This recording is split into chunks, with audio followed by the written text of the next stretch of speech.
ગુજરાત વિધાનસભાનું બજેટ સત્રની શરૂઆત થવા જઈ રહી છે। આજના દિવસથી દરેક સત્ર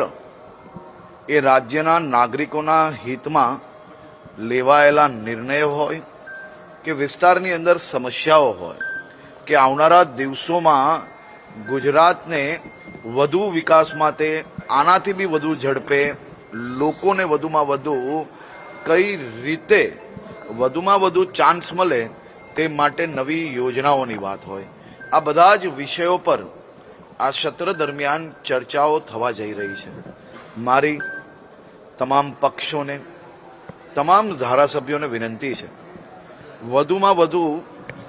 રાજકીય ટીકા ટિપ્પણીઓથી બહાર આવીને પોતપોતાના વિસ્તારના સાચા પ્રશ્ન કે હજી વધુ શું ઓપોર્ચ્યુનિટી આપણે આપણા રાજ્યના નાગરિકોને આપી શકીએ તે દિશામાં ચર્ચામાં ભાગ લેવા માટે વિનંતી છે। સૌ ધારાસભ્યોને પોતપોતાના વિસ્તારમાં વધુમાં વધુ યોજનાઓ, વધુમાં વધુ લાભ મળે